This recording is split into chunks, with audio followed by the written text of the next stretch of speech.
Hi Mayam! Ngasidi Wednesday market oy koi resi Mayam. Ado huji akhoi thoi sidi ne ko thabam doi ni ba ko aduna ma huji ngahak ni ka phaurani mabu koi na thabam doi ni ado ko mapa ga ai ga oina khatang chatani haidi mafam do yam sille mi yam silam doi ni ba ko aduna kharen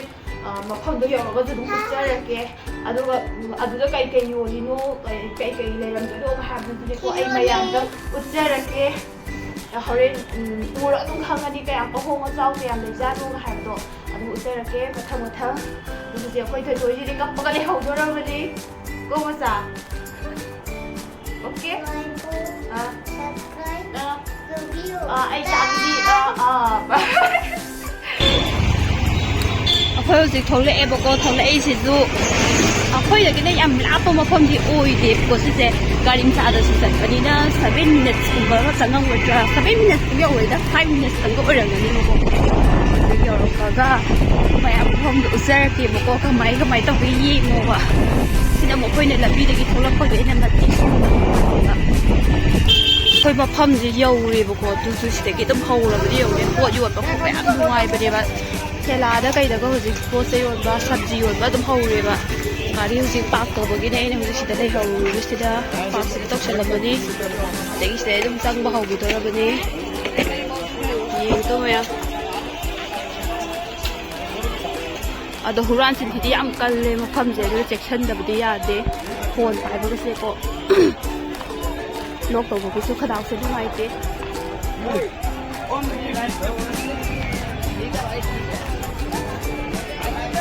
T-shirt ke yam yole he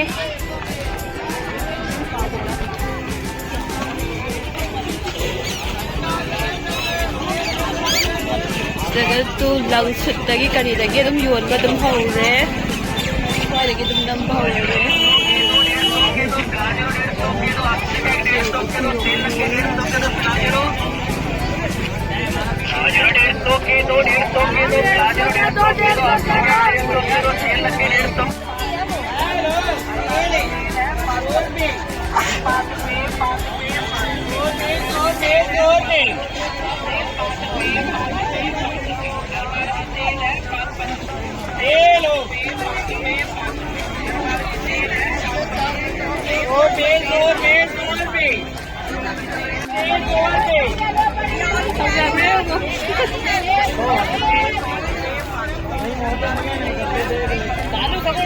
cukup sederhana banget sini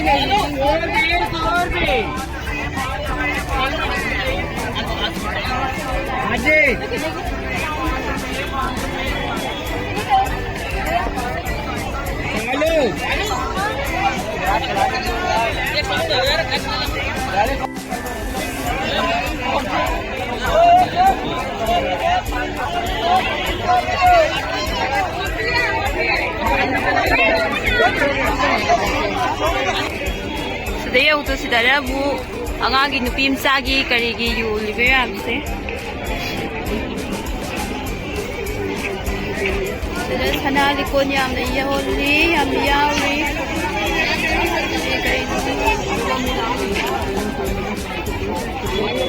Mi kucing sih udah sih mereka ukuran sih tiga biang. Apa bawa aja sendiri? Iya, usah kau ibrahim. Jeans mandia, jeans punya family. Kasam sambil laut.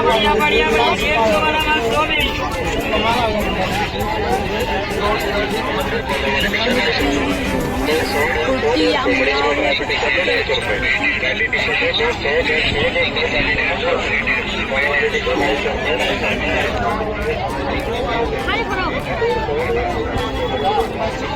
Opak kita kasi ang style ka lagi ni.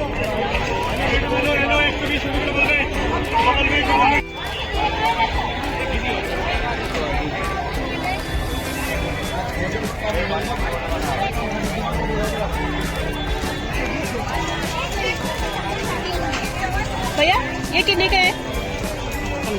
100.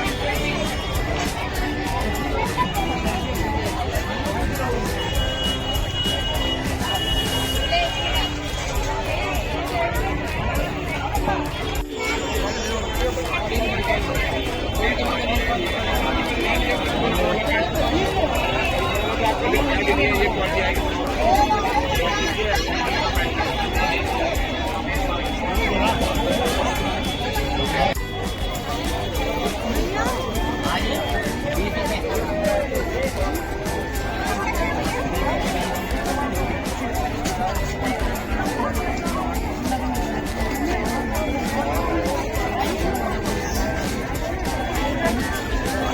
Butterfly है जी एक मोटी है।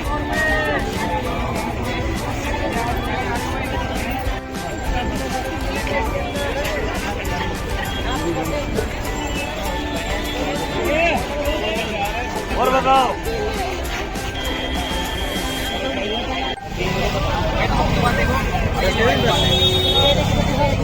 एक number बड़ा चाहिए ना। हाँ ये 9 एक नंबर बड़ा कर देगा इसका।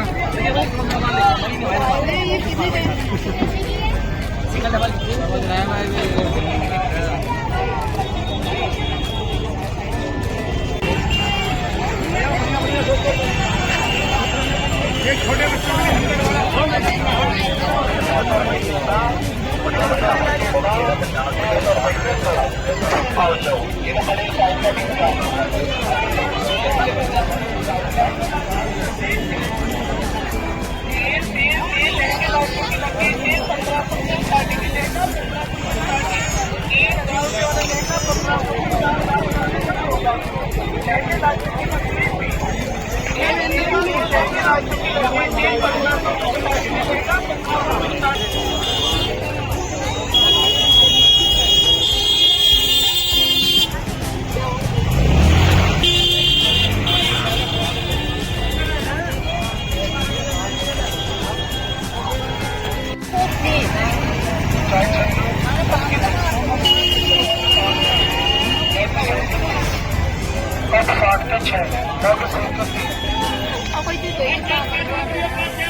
सब्जी मुझे माई थबीजे हाउरोइदा 아니 하와이 무비게 아니 하와이 하와이 무비게 한테 여러분들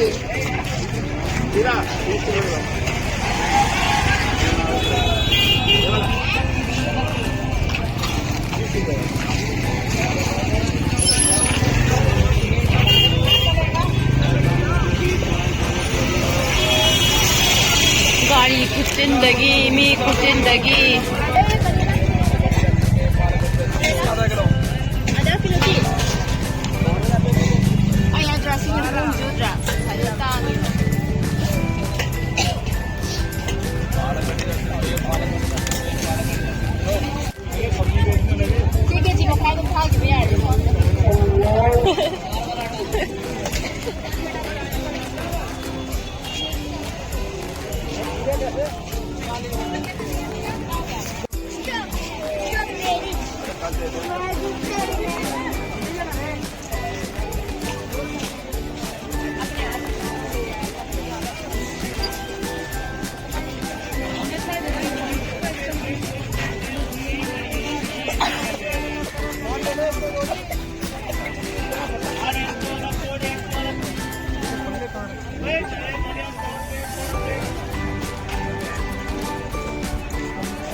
ꯁꯤꯁꯤꯗ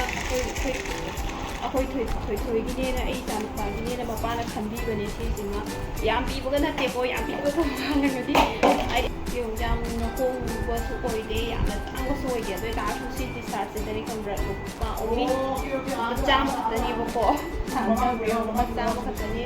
ꯑꯗꯨꯗꯨꯅ ꯃꯄꯥ ꯏꯕꯥꯅꯤꯅ ꯁꯤꯅ ꯑꯩꯅ ꯈꯜꯂꯦ ꯁꯤꯁꯤꯅ ꯃꯄꯥꯅ ꯈꯟꯕꯤꯔꯛꯑꯦ ꯃꯆꯥꯅꯨꯄꯥꯒꯤꯅꯦꯅ ꯁꯤꯁꯤꯃ ꯑꯩ ꯏꯆꯥꯅꯨꯄꯥꯒꯤ ꯂꯩꯔꯛꯑꯦ ꯑꯗꯒꯤꯗꯤ ꯃꯥꯒꯤ ꯍꯧꯖꯤꯛ ꯁꯝꯃꯔ ꯑꯣꯏꯔꯛꯑꯕꯅꯤꯅ ꯀꯩꯗꯧꯔꯦ ꯉꯁꯥꯏ ꯃꯃꯥꯅ ꯀꯣꯏ ꯆꯠꯄꯗ ꯄꯨꯗ꯭ꯔꯤꯕꯀꯣ ꯆꯠꯊꯣꯏꯁꯦ ꯀꯩꯗꯧꯔꯤꯅꯣ ꯑꯣ ꯁꯨ ꯈꯣꯏꯔꯣ ꯑꯁꯤꯁꯤꯅ ꯑꯩꯈꯣꯏ ꯆꯠꯊꯣꯏꯒꯤ ꯑꯗꯨꯗꯤ ꯁꯝꯃꯔ ꯑꯣꯏꯔꯛꯑꯕꯅꯤꯅ ꯁꯨꯝ ꯈꯣꯡꯎꯞ ꯇꯣꯡꯕ ꯇꯣꯡꯈꯤꯕꯗ ꯅꯨꯡꯉꯥꯏꯇꯦ ꯑꯩꯅ ꯍꯥꯞꯄꯁꯦ ꯁꯤꯁꯨ ꯂꯧꯕꯤꯔꯛꯄꯅꯦꯀꯣ ꯁꯤꯁꯨ ꯑꯣꯟꯂꯤ ꯂꯨꯄꯥ ꯆꯥꯝꯃ ꯈꯛꯇꯅꯦ ꯆꯥꯝꯃ ꯈꯛꯇꯅꯦ ꯁꯤꯁꯨ ꯑꯗꯒꯤ ꯑꯃꯨꯛ ꯁꯤ ꯀꯨꯔꯇꯤꯁꯦ ꯁꯤꯁꯤꯗ ꯑꯃꯨꯛ ꯑꯩꯒꯤꯅꯦꯅ ꯂꯩꯔꯛꯄꯅꯦꯕꯀꯣ ꯃꯌꯥꯝ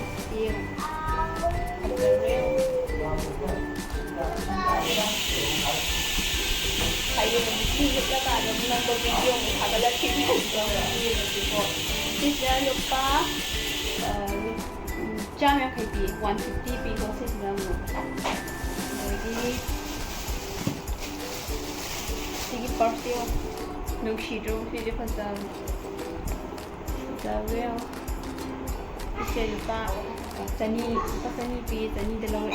चनी ने द मोय फिक्स प्राइस दे दु ओय मोसे ताथु तासनी है लेजे मोय हाइबो प्राइस तो अद दुम लहौ दुने बा दुना ताव हाय सु या द बि ओय बो दुना हाय दो मुद दु पिरमनी मोयिमो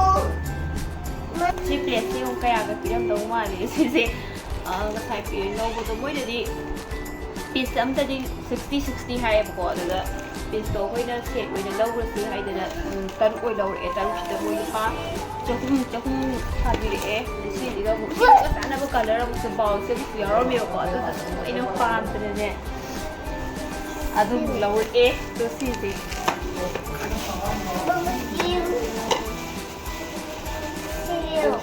सी कलर सिगा चांदा हाइदना इना लौरकपनेबको अदु सिसिना कन तवे पीसता 30 ओइबको अदु सिजे सिदि दुम 180 दुम लहौरे कोइना दुम तापो खप लेत्रे सिसिदि सिदि ngasi सुमाइना वेडनेसडे बाजार चलुबदि लेरकपसे अदगि मु आइगि इसान पागी ओइना याम स्पेशल ओइबदि नते अदु आइ इसान पा इ मफमददि याम स्पेशल ओइबो गिफ्ट ओइदिनिबको आइ मासे सांगासे खबर मासे am पामेबा सांगासे पामबदिने थतोय संतलो तो माइ सुगुम तो सांगासे ngasi थेगर एबको अदुरा मा सुगुम लेबिबसिदाने मागे सा पोटी की लेरबा मा हानदि सोपेट अदुदा अखुन हलपजे हाइदिनिबको अदु सिदि माइ असा पोटी की लेरबकोसे सिबदने खमु ममा गा हायगा खबरा सा दबिनि माना तइसे तउजो मान तइजो देसे अदुसे वीडियो से ngasi gi स्वाइद लोइ संजरागे अदु नुंगाइ बिरगदि हायरबोसे लाइक हाइग्रो लाइक नो हाइदे लाइक शेयर सब्सक्राइब तौबा काउबिगनु